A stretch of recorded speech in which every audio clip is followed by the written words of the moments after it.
जय हिंद दोस्तों। परिवर्तन क्लासेज के यूट्यूब चैनल पे एक बार आपका फिर से स्वागत है।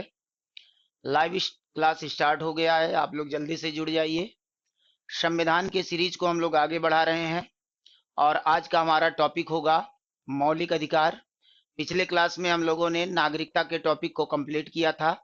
संविधान के भाग 2 में अनुच्छेद 5 से लेकर 11 तक नागरिकता का प्राविधान था।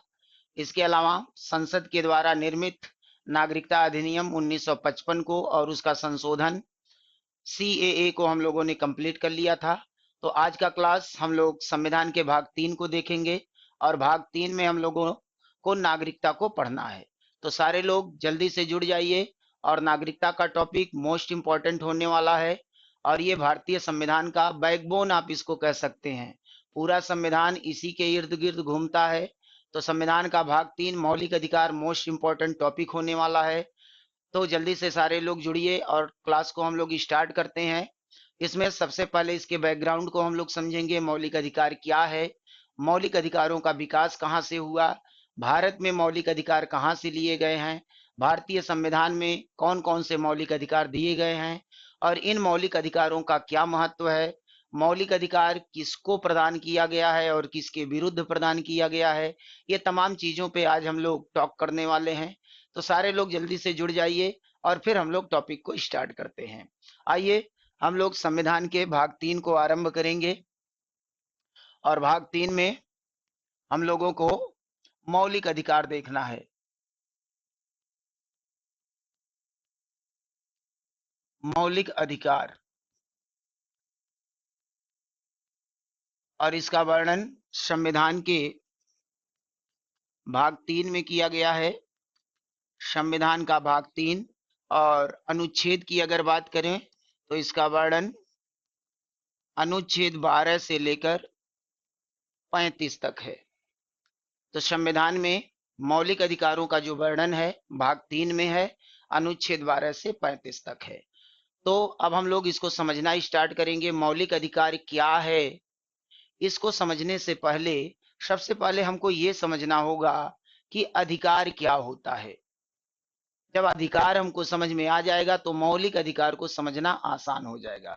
तो सबसे पहले हम इस बात को समझने का प्रयास करते हैं कि अधिकार क्या होता है। अगर आपसे पूछा जाए कि बताइए अधिकार क्या होता है, तो आपका आंसर क्या होगा? What is rights? अधिकार क्या होता है? बात बात पे हम लोग चर्चा करते रहते हैं। कोई भी बात होती है तो कहते हैं ये हमारा अधिकार है, ये हमको मिलना चाहिए। तो अधिकार बेसिकली होता क्या है? तो अधिकार के बारे में अगर बात की जाए तो आप कह सकते हैं कि अधिकार का मतलब आवश्यकता होती है। मूलभूत आवश्यकताएं ही अधिकार के रूप में सामने आती हैं। व्यक्ति के जीवन में जीवन के सर्वांगीण विकास के लिए कुल कुछ मूलभूत आवश्यकताओं की पूर्ति का होना बहुत आवश्यक होता है।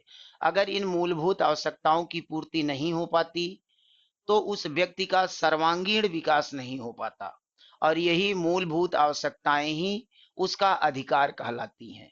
तो अधिकार का बेसिक सा मतलब होता है आवश्यकता। आवश्यकता और उस आवश्यकता की पूर्ति ही उसके अधिकार के रूप में सामने आता है। जैसे मान लीजिए एक बच्चे का जन्म हुआ तो उस बच्चे का पालन पोषण बेहतर तरीके से होना चाहिए। बच्चा थोड़ा सा बड़ा हुआ तो उसकी शिक्षा दीक्षा बेहतर तरीके से होनी चाहिए। बच्चे का स्वास्थ्य खराब हो रहा है तो उसकी चिकित्सा सुविधा बेहतर होनी चाहिए। तो ये सब उसकी आवश्यकताएं हैं और यही उसका अधिकार है। इसमें शिक्षा का अधिकार, पालन पोषण का अधिकार, स्वास्थ्य का अधिकार, ये तमाम तरह की जो आवश्यकताएं होती हैं बच्चे की, ये उसके अधिकार हैं। अगर इन अधिकारों की प्राप्ति बच्चे को ना हो सके तो उसका सर्वांगीण विकास संभव नहीं होता। तो अधिकार का बेसिक सा मतलब होता है कि जीवन की वे मूलभूत जरूरतें जिसकी पूर्ति होनी चाहिए और अगर उसकी पूर्ति ठीक तरीके से नहीं हो रही है तो उसका सर्वांगीण विकास संभव नहीं हो पाएगा। तो इसी को अधिकार कहा जाता है। अब ये अधिकार कई प्रकार के बनते हैं, क्योंकि जो मूलभूत आवश्यकताएं होती हैं ये विभिन्न पक्षों से प्राप्त होती हैं, और जिन पक्षों से प्राप्त होती हैं उस तरह का उसको अधिकार कहा जाता है। जैसे कुछ आवश्यकताएं ऐसी हैं जिसकी पूर्ति हमको प्रकृति से हो जाती है, नेचर से हो जाता है। हमको ऑक्सीजन चाहिए, हमको जल चाहिए जीवन जीने के लिए, तो इन सारी चीजों की पूर्ति हमको नेचर से होता है, प्रकृति से होती है, तो इसको प्राकृतिक अधिकार कहा जाता है।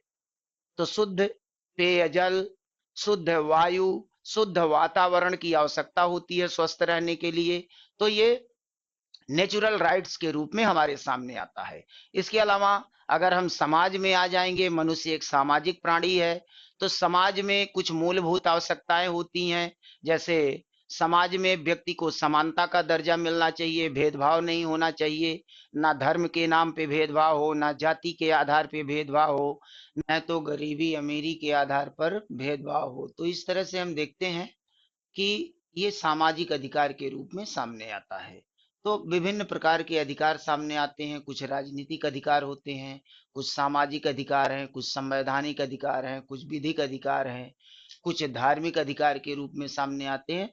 तो विभिन्न पक्षों से ये प्राप्त होते हैं, तो अधिकारों की कई कैटेगरी बन जाती है। अब इसी में एक कैटेगरी है जिसको हम मौलिक अधिकार कहते हैं। तो प्रश्न बनता है, अधिकार तो ठीक है, हमको बात समझ में आ रही है कि व्यक्ति की जो मूलभूत आवश्यकताएं हैं वो उसके अधिकार हैं, उसके अभाव में उसका विकास ठीक तरीके से नहीं होता। तो मौलिक अधिकार का कॉन्सेप्ट कहाँ से आया, मौलिक अधिकार क्या है, अब हम लोग समझते हैं मौलिक अधिकार को। मौलिक अधिकार, तो मौलिक अधिकार वास्तव में संविधान प्रदत्त, जनता को राज्य के विरुद्ध प्रदान किया गया अधिकार होता है। यह अधिकार किसको प्रदान किया जाता है, यह अधिकार जनता को प्रदान किया जाता है। और यह अधिकार किसके विरुद्ध प्रदान किया जाता है, तो यह अधिकार राज्य के विरुद्ध प्रदान किया जाता है। राज्य का मतलब शासन व्यवस्था से है। तो अब हम लोग समझते हैं मौलिक अधिकार कहाँ से आया, इसका विकास कैसे हुआ। तो अगर इसके विकास के क्रम में हम लोग जाएंगे, तो मौलिक अधिकारों का जो विकास माना जाता है वो ब्रिटेन से माना जाता है।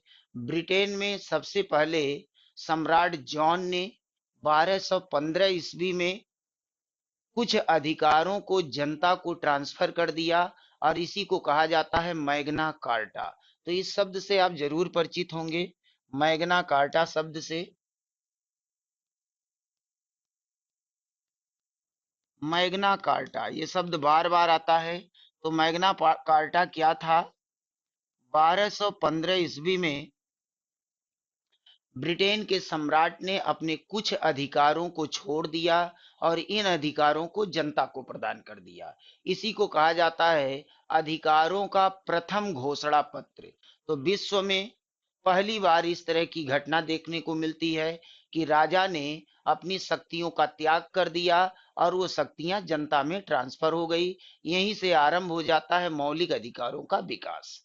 अगर संविधान में मौलिक अधिकारों के विकास की बात करें, तो विश्व में अमेरिका का संविधान पहला संविधान बनता है जिसमें मौलिक अधिकारों का प्राविधान किया जाता है। तो अमेरिका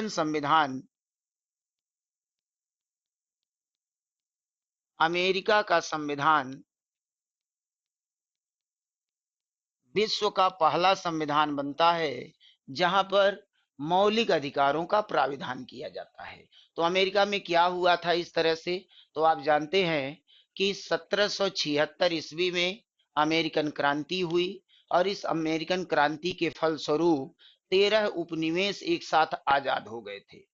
अगर अमेरिका की बात करें, अमेरिका के विषय में जब आप इतिहास में देखेंगे, तो सबसे पहले अमेरिका की खोज किसने किया था, तो आप कहेंगे कोलंबस के द्वारा अमेरिका की खोज की गई थी 1492 ईस्वी में। कब खोज किया गया था, 1492 ईस्वी में कोलंबस ने अमेरिका की खोज किया था। यानी 1492 के पहले लोगों को पता ही नहीं था कि उत्तरी अमेरिका और दक्षिणी अमेरिका महाद्वीप भी इस पृथ्वी पर है, क्योंकि उसके पहले यूरोप के लोग, एशिया के लोग कभी अटलांटिक महासागर को पार करके उस पार गए ही नहीं थे। तो लोगों को लगता था कि एशिया और यूरोप ही दुनिया है, इसके आगे दुनिया धरातल है ही नहीं, सब जल ही जल है, समुद्र ही समुद्र है। तो कोलंबस ने इसकी खोज किया, और खोज करने के बाद यूरोपियन कंपनियां, जैसे भारत आई थी वास्को डिगामा के खोज के बाद समुद्री मार्ग के, वैसे ये लोग चले जाते हैं अमेरिका में, और अमेरिका में भी इन लोगों ने उपनिवेश बना लिया था। लेकिन 1776 में ये उपनिवेश आजाद हो जाते हैं, अमेरिका आजाद हो जाता है, और एक साथ 13 उपनिवेश आजाद हो जाते हैं। इन लोगों ने अलग अलग देश नहीं बनाया, बल्कि सारे लोगों ने आपस में समझौता कर लिया, और समझौता करने के बाद संयुक्त राज्य अमेरिका का गठन किया। क्या गठित हुआ? USA, United states of America का गठन किया गया। सारे उपनिवेश एक साथ जुड़ गए, समझौता कर लिए, और इस समझौते के तहत एक संघात्मक ढांचा तैयार हुआ। दोहरे संविधान के साथ अमेरिका चलना आरंभ हो गया। तो जो अमेरिकन क्रांति हुई थी, अमेरिकन क्रांति के बाद जब अमेरिका को मान्यता प्राप्त हुई, अमेरिका का संविधान बना, तो यहाँ भी लोगों को बराबरी का दर्जा नहीं दिया गया था। भारत में जिस तरह से जाति के नाम पर भेदभाव होता है, वैसे अमेरिका में नस्ल के आधार पर भेदभाव होता था। अमेरिका में दो तरह के नस्ल के लोग रहते थे, काले और गोरे, व्हाइट एंड ब्लैक। जो ब्लैक लोग होते थे उनको निग्रो कहा जाता था, उनकी जनसंख्या कम थी, और जो व्हाइट होते थे उनकी जनसंख्या ज्यादा थी। तो अमेरिका का जो संविधान बना, मूल संविधान जो बना, उसमें गोरों को तो अधिकार प्रदान किया गया, लेकिन कालों को अधिकार प्रदान नहीं किया गया। यहाँ भेदभाव शुरू हो गया, और साथ में महिलाओं को भी अधिकार नहीं दिया गया, राजनीतिक अधिकार नहीं प्रदान किए गए। और इसका परिणाम ये हुआ कि जब किसी भी समाज में, किसी राजनीतिक इकाई में समानता नहीं होती, तो विद्रोह की स्थिति बनती है। और यही हुआ है अमेरिका में। कालों को अधिकार नहीं मिला, महिलाओं को अधिकार नहीं मिला, तो अमेरिका में गृह युद्ध छिड़ गया। और गृह युद्ध इतना भयानक हो गया कि ऐसा लग रहा था कि यूएस से, संयुक्त राज्य अमेरिका फिर से टूट जाएगा। यानी जो सारे उपनिवेश मिल करके एक संयुक्त राज्य अमेरिका बनाए थे, वो टूटने के कगार पे आ गया। लेकिन उस समय के एक व्यक्ति थे, आप नाम जरूर सुने होंगे, अब्राहम लिंकन। उन्होंने अथक प्रयास किया और अमेरिका को टूटने से बचा लिया, उसको यूनाइट किया। तो भारत में जो काम देसी रियासतों के एकीकरण के लिए सरदार वल्लभ भाई पटेल ने किया था, वही कार्य अमेरिका में अब्राहम लिंकन ने किया था। तो अमेरिका टूटने से बच गया। लेकिन अब यह स्पष्ट हो गया कि अगर हम बराबरी का दर्जा नहीं देंगे, जनता को अधिकार प्रदान नहीं करेंगे, तो अमेरिका चल नहीं पाएगा। तो अमेरिकन संविधान में संशोधन किया गया, और इस संशोधन के माध्यम से मौलिक अधिकारों को अमेरिका के संविधान में जोड़ा गया। यानी मूल संविधान में अमेरिका के मौलिक अधिकार नहीं थे, लेकिन गृह युद्ध के बाद मौलिक अधिकारों को अमेरिका के संविधान में जोड़ा गया। तो ये मौलिक अधिकार जोड़ने का उद्देश्य क्या है, मौलिक अधिकार क्या है, इसके बारे में थोड़ा सा समझ लीजिए।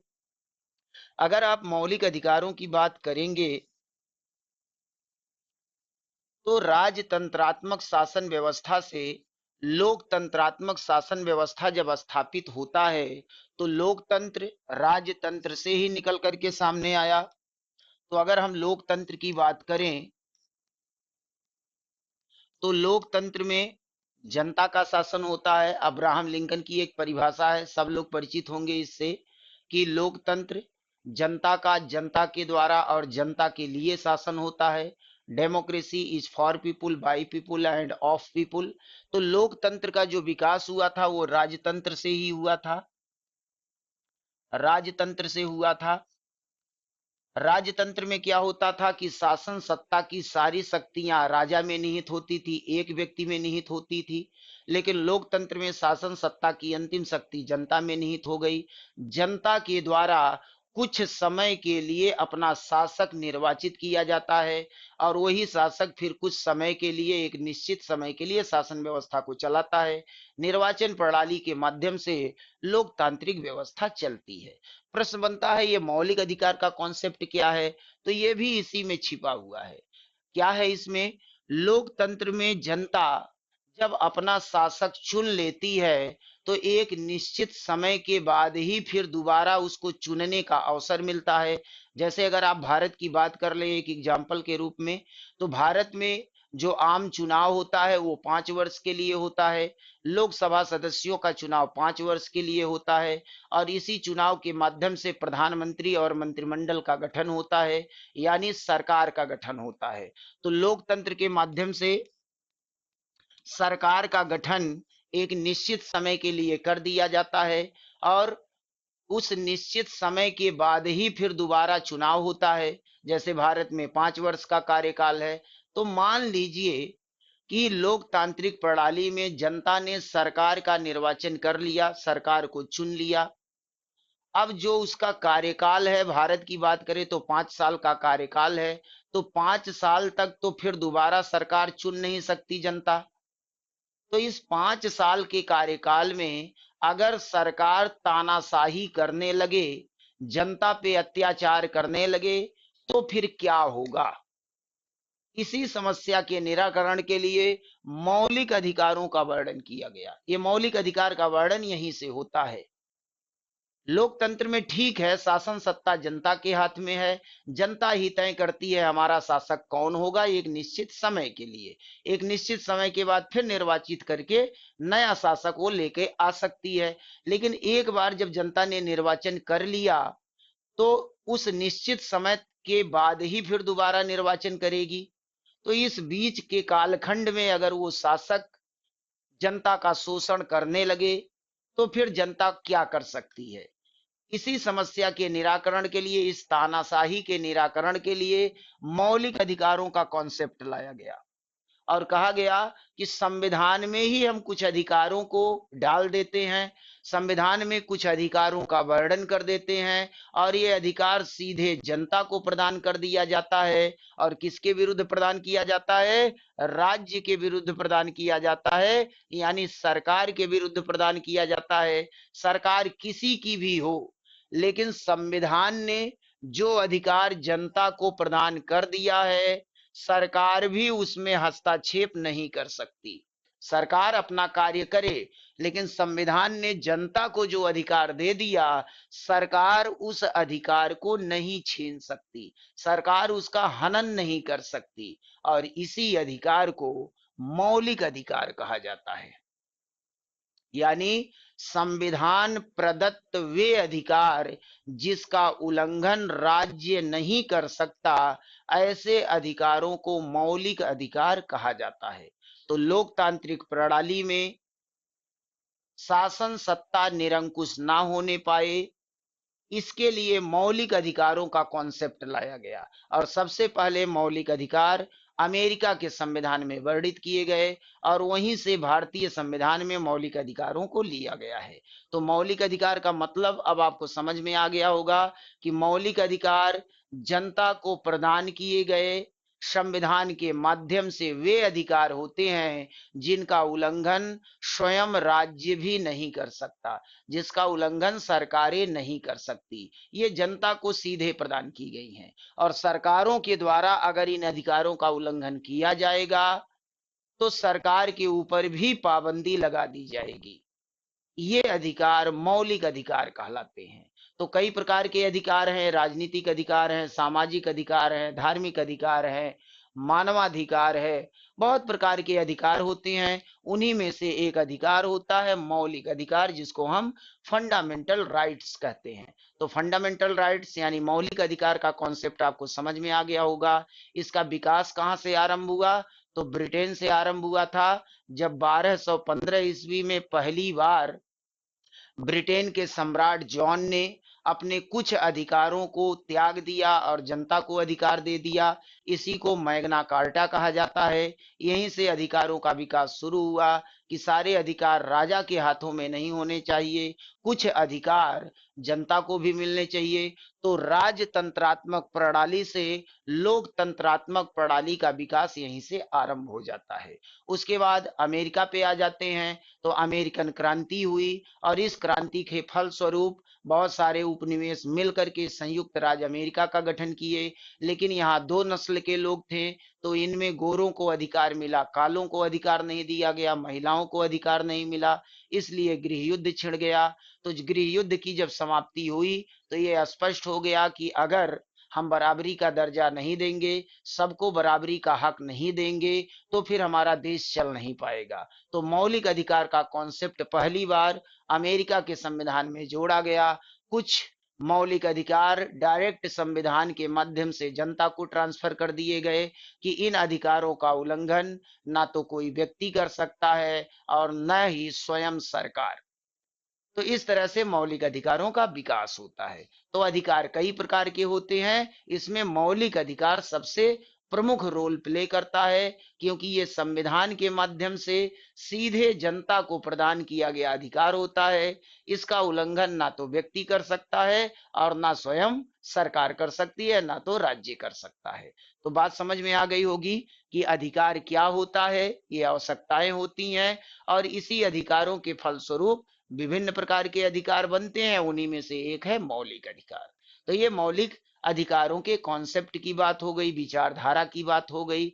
अब हम लोग भारतीय संविधान पर वापस लौटते हैं और देखते हैं भारतीय संविधान में मौलिक अधिकारों का क्या वर्णन मिलता है। तो चलिए भारतीय संविधान पे आ जाते हैं और भारतीय संविधान पे हम लोग आएंगे तो मौलिक अधिकारों का जो वर्णन किया गया है,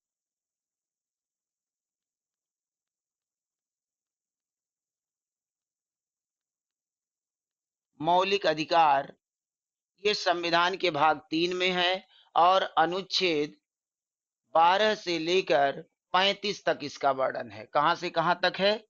अनुच्छेद 12 से 35 तक इसका वर्णन किया गया है। और इसमें अगर मूल संविधान की बात करें तो मूल संविधान में 7 प्रकार के मौलिक अधिकार प्रदान किए गए थे। कितने प्रकार के? 7 प्रकार के मौलिक अधिकार प्रदान किए गए थे। लेकिन बाद में एक मौलिक अधिकार को संविधान से निकालना पड़ा, तो संविधान संशोधन किया गया और संविधान संशोधन के माध्यम से एक मौलिक अधिकार को मौलिक अधिकार की श्रेणी से बाहर कर दिया गया। तो ये कौन सा मौलिक अधिकार था? तो ये था संपत्ति का मौलिक अधिकार। कौन सा मौलिक अधिकार था? संपत्ति का मौलिक अधिकार। संपत्ति का मौलिक अधिकार। तो 7 प्रकार के मौलिक अधिकारों में एक संपत्ति का मौलिक अधिकार था और इसका वर्णन कहाँ पे था? इसका वर्णन था संविधान के अनुच्छेद 19 के पहले खंड के छठे उपखंड में, जिसको हम एफ के रूप में देखते हैं, यहाँ वर्णित था।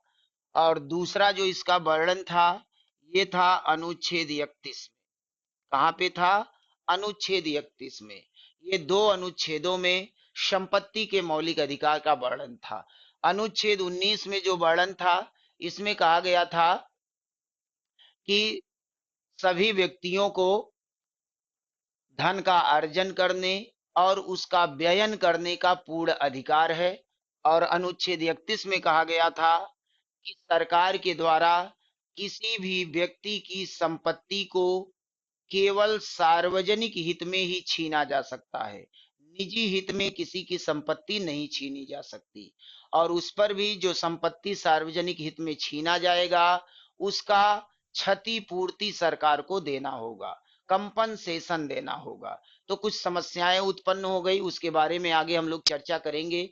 भारत में जब जमींदारी प्रथा को समाप्त किया जा रहा था, तो जमींदारों को यह एक बहुत बड़ा हथियार मिल गया था जिससे वो अपनी संपत्ति बचाना चाहते थे, क्योंकि अंग्रेजों के काल में सारी प्रॉपर्टी पर, सारे जमीन पर जमींदारों का मालिकाना हक था। और जब देश आजाद हो गया तो उनका मालिकाना हक बरकरार था। लेकिन आजादी के बाद जब संविधान लागू हुआ, तो संविधान लागू होने के बाद पंडित जवाहरलाल नेहरू ने एक प्रक्रिया आरंभ किया भूमि सुधार का, कि जो भूमिहीन किसान हैं उनको मालिकाना हक मिलना चाहिए। तो जमींदारों की जमीन छीन कर वो भूमिहीन किसानों में बांटना शुरू कर देते हैं। तो ये जमींदार इस संपत्ति के मौलिक अधिकार का हवाला देकर सुप्रीम कोर्ट पहुंच जाते हैं कि सरकार हमारी संपत्ति कैसे छीन सकती है, संपत्ति का तो मौलिक अधिकार है और हमारी संपत्ति सरकार नहीं छीन सकती, और अगर सरकार छीन रही है तो उसका पूरा क्षतिपूर्ति दे। तो ये कैसे संभव था कि एक बार सरकार जमींदारों से जमीन खरीदे और उसके बाद फिर भूमिहीनों में बांटे। तो ये लोग जब सुप्रीम कोर्ट गए, तो चूंकि ये मौलिक अधिकार है, तो सुप्रीम कोर्ट ने मौलिक अधिकारों का पक्ष लिया और जमींदारों का पक्ष लेते हुए नेहरू सरकार के इस कार्य पर रोक लगा दिया कि आप जमींदारी प्रथा को समाप्त नहीं कर सकते, उनकी संपत्ति नहीं छीन सकते। अब नेहरू जी क्या करें? ये तो आवश्यक था कि आर्थिक समानता होनी चाहिए देश में, अगर देश को आगे चलाना है। नहीं तो अमेरिका वाली स्थिति हो जाती, जैसे वहां गृह युद्ध छिड़ा था, यहाँ भी गृह युद्ध हो जाता। तो नेहरू जी क्या करें? तो नेहरू जी ने संविधान का पहला संशोधन कराया, और इस पहले संशोधन के माध्यम से अनुच्छेद 31 में कुछ नए क्लॉज जोड़ दिए और साथ में 9वीं अनुसूची बना दिया, और उसके माध्यम से फिर जमींदारी उन्मूलन का कार्य आरंभ कर दिया। लेकिन ये विवाद रुका नहीं, आगे तमाम तरह के इस तरह के केस सुप्रीम कोर्ट में जाने लगे, और सबको आधार बनाया जा रहा था संपत्ति का मौलिक अधिकार। सरकार जिसकी भी संपत्ति छीनती थी, वो चला जाता था सुप्रीम कोर्ट की ये हमारा मौलिक अधिकार है, और सुप्रीम कोर्ट उसका पक्ष ले लेता था और सरकार के कार्य पर रोक लगा देता था। तो इसी वजह से जब समस्याएं बढ़ने लगी, तो आगे चलकर संविधान का 44वां संशोधन किया गया, और इस 44वें संशोधन के माध्यम से इस संपत्ति के मौलिक अधिकार को भी हटा दिया गया। कहा गया ना ये संपत्ति का मौलिक अधिकार रहेगा और ना ये समस्याएं उत्पन्न होगी। तो 44वें संविधान संशोधन, 44वें संविधान संशोधन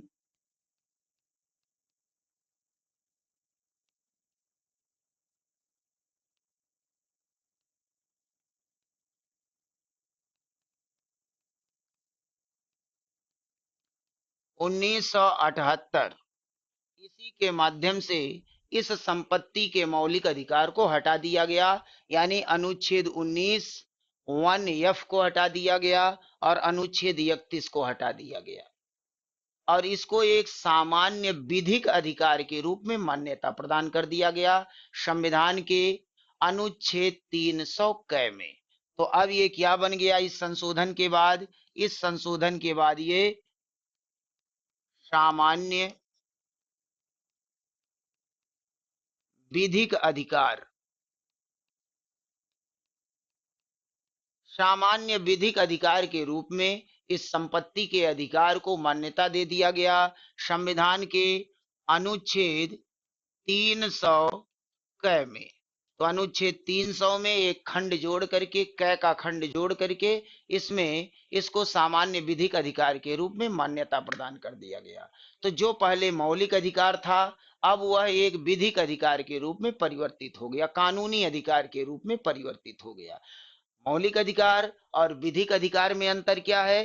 कि मौलिक अधिकारों का उल्लंघन कोई नहीं कर सकता, जो उसका उल्लंघन करेगा उसके ऊपर कार्रवाई होगी। अगर व्यक्ति करेगा तो उसके ऊपर कार्रवाई होगी, और अगर सरकार के द्वारा इसका उल्लंघन किया जाएगा कानून बनाकर, तो उच्चतम न्यायालय ऐसे कानून को ही रद्द कर देगा। यानी मौलिक अधिकार सर्वोच्च है, उसका उल्लंघन ना कोई व्यक्ति कर सकता है और ना स्वयं राज्य कर सकता है।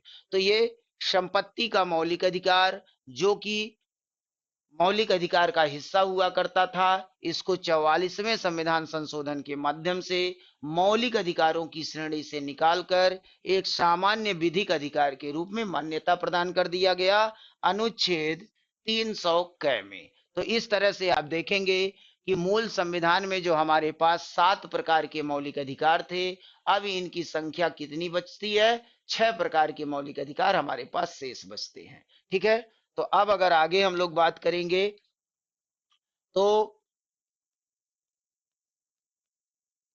वर्तमान में मौलिक अधिकारों की संख्या कितनी है, तो आप कहेंगे कि वर्तमान समय में मौलिक अधिकारों की संख्या 6 प्रकार की है।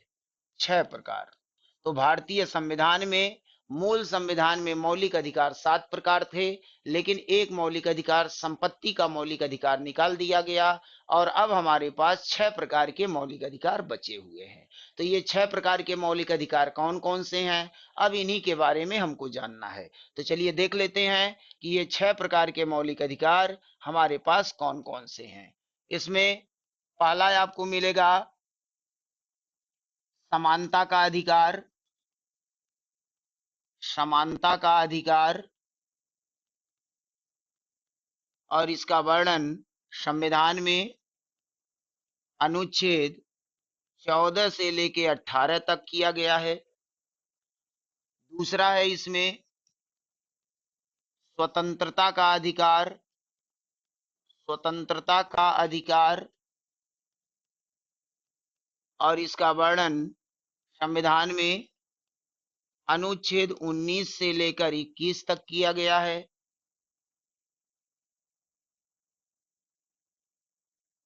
सॉरी, ये 22 है, 19 से लेके 22 तक किया गया है। तीसरा है शोषण के विरुद्ध अधिकार। शोषण के विरुद्ध अधिकार, इसका वर्णन कहाँ पे है? इसका वर्णन संविधान के अनुच्छेद 23 और 24 में है। चौथा मौलिक अधिकार जो दिया गया है, ये धार्मिक स्वतंत्रता का अधिकार है। धार्मिक स्वतंत्रता का अधिकार और इसका वर्णन अनुच्छेद 25 से लेकर 28 तक किया गया है। आगे पांचवा मौलिक अधिकार जो दिया गया है, ये संस्कृति यानी कल्चरल, संस्कृति तथा शिक्षा संबंधी अधिकार है। शिक्षा संबंधी अधिकार और इसका वर्णन अनुच्छेद 29 और 30 में किया गया है। और अंतिम छठवां प्रकार है जिसको कहते हैं संवैधानिक उपचारों का अधिकार। संवैधानिक उपचारों का अधिकार। संवैधानिक उपचारों का अधिकार और इसका वर्णन कहाँ पे है? तो इसका वर्णन अनुच्छेद 32 में है। ठीक, तो इस तरह से वर्तमान समय में ये 6 प्रकार के मौलिक अधिकार हमारे पास हैं। पहले 7 था, संपत्ति का मौलिक अधिकार भी था, लेकिन ये संपत्ति का मौलिक अधिकार अब हट चुका है, वह एक विधिक अधिकार के रूप में ट्रांसफर हो चुका है 44वें संविधान संशोधन 1978 के माध्यम से। तो अब हमारे पास ये 6 प्रकार के मौलिक अधिकार शेष है। तो मौलिक अधिकारों का वर्णन कहाँ पे है? तो मौलिक अधिकारों का वर्णन अनुच्छेद 12 से लेके 35 तक किया गया है। लेकिन यहाँ हम लोग देख रहे हैं कि पहला जो मौलिक अधिकार है समानता का अधिकार, वो 14 से आरंभ हुआ है। तो अभी 2 अनुच्छेद इसमें छूटे हुए हैं, यानी अनुच्छेद 12 और अनुच्छेद 13 में क्या है, इसके बारे में हमको समझना है। आगे बढ़ेंगे तो क्रम तो ठीक है, 14 से 18, 19 से 22, 23, 24, 25 से 28, 29 से 30, बीच में फिर एक एब्सेंट है अनुच्छेद 31। तो अनुच्छेद 31 में वही संपत्ति का मौलिक अधिकार था, तो वो हट गया। उसके बाद अनुच्छेद 32 है। अनुच्छेद 32 के बाद मौलिक अधिकार कहाँ पूरे होते हैं? 35 में। तो अनुच्छेद 33, अनुच्छेद 34 और अनुच्छेद 35 में क्या है, इसको भी समझना है। तो इस तरह से ये जो 6 मौलिक अधिकार हैं, इनको वन बाय वन करके हमको समझना है कि इसका क्या महत्व है, ये मौलिक अधिकार किस तरह से व्यक्ति को स्वतंत्रता प्रदान करते हैं, किस तरह से समानता प्रदान करते हैं। तो वन बाय वन इसको करके हम लोग समझेंगे। लेकिन उससे पहले दो जो अनुच्छेद यहाँ पे है, अनुच्छेद 12 और अनुच्छेद 13 में क्या है जिसकी चर्चा अक्सर होती नहीं है लेकिन वो मोस्ट इंपॉर्टेंट है। जब तक हम 12 और 13 को नहीं समझ लेंगे तब तक आगे का मौलिक अधिकार हमको समझने में कठिनाई होगी। तो सबसे पहले हम लोग अनुच्छेद 12 और 13 को समझेंगे। 12 में क्या है, तो 12 में राज्य की परिभाषा दी गई है। और अनुच्छेद 13 में क्या है, तो अनुच्छेद 13 में मौलिक अधिकारों से असंगत विधियों के बारे में चर्चा की गई है। मौलिक अधिकारों से असंगत विधियां, इसी में एक सिद्धांत आता है, कई बार वनडे एग्जाम में पूछा गया है कि आच्छादन का सिद्धांत या ग्रहण का सिद्धांत किस अनुच्छेद से संबंधित है। आच्छादन का सिद्धांत या ग्रहण का सिद्धांत किस अनुच्छेद से संबंधित है। तो आपका आंसर क्या हो जाएगा, आपका आंसर होगा अनुच्छेद 13 से संबंधित है। तो अनुच्छेद 13 ही वो अनुच्छेद है जो मौलिक अधिकारों को संरक्षण प्रदान करता है राज्य से। तो अनुच्छेद 13 को डिटेल्स में हम लोग समझेंगे, किस तरह से राज्य से सुरक्षा प्रदान करता है मौलिक अधिकारों को अनुच्छेद 13। सुप्रीम कोर्ट को पावर है कि कोई भी कानून अगर मौलिक अधिकारों का उल्लंघन कर रहा है तो उस कानून को वो शून्य घोषित कर देगा। इसी का वर्णन अनुच्छेद 13 में किया गया है। तो उसका डिटेल्स हम लोग आगे देखेंगे कि अनुच्छेद 13 में कौन कौन से खंड हैं और किस खंड में किस चीज की व्याख्या की गई है। तो मूल रूप से आपको समझ में आ गया होगा कि अधिकार क्या होता है, अधिकारों से किस तरह से धीरे धीरे आगे बढ़ते बढ़ते हम मौलिक अधिकार तक पहुंच गए, मौलिक अधिकारों का विकास कैसे आरंभ हुआ, भारत में मौलिक अधिकार कहां से लिए गए, भारतीय संविधान में मौलिक अधिकार कितने प्रकार के हैं। तो मूल रूप से 7 प्रकार था, अब 6 प्रकार का हमारे पास बचा हुआ है। तो वन बाय वन करके एक एक मौलिक अधिकार को हम लोग पढ़ना शुरू करेंगे। अलग अलग लेक्चर में हम लोग इसको कंप्लीट करेंगे क्योंकि लंबी व्याख्या है प्रत्येक मौलिक अधिकार की। मौलिक अधिकार आपके संविधान का बैकबोन है और ये मौलिक अधिकार विद्यार्थी जीवन के लिए तो आवश्यक ही है, लेकिन एक आम नागरिक जो भारत का नागरिक है, सभी नागरिकों को अपने मौलिक अधिकारों के बारे में जानना चाहिए। क्योंकि अगर जीवन बेहतर तरीके से जीना है तो हमको संविधान ने क्या हक अधिकार प्रदान किया है वो हमको पता होना चाहिए। तो ये हक अधिकारों का जो वर्णन है वो मौलिक अधिकारों के माध्यम से सामने आता है। इसलिए हर व्यक्ति के लिए ये आवश्यक है कि उसको मौलिक अधिकारों का ज्ञान होना चाहिए। तो हम लोग एक एक करके मौलिक अधिकारों को पढ़ना आरंभ करेंगे। आज का क्लास हम लोग यहीं पे समाप्त करेंगे और नेक्स्ट लेक्चर में हम लोग एक एक मौलिक अधिकार को आरंभ करेंगे। पहले हम लोग समानता के मौलिक अधिकार को पढ़ेंगे और उसके बाद वन बाय वन करके आगे बढ़ेंगे। तो आज का क्लास यहीं पे पूरा करते हैं। आपका एक बेसिक मौलिक अधिकार का फंडामेंटल पृष्ठभूमि कवर हो गया। अब इसको एक एक करके हम लोग समझेंगे। तो इसी नोट के साथ आज का क्लास यहीं समाप्त करते हैं और हर बार की तरह वही अपील है सारे व्यूअर्स से कि अगर चैनल पे आप लोग नए हो तो चैनल को जरूर सब्सक्राइब करें और वीडियो को शेयर करें, लाइक करें, अन्य लोगों तक पहुंचाएं और कमेंट बॉक्स में अपनी राय जरूर रखें। तो इसी नोट के साथ इसको समाप्त करते हैं। जय हिंद, वंदे मातरम।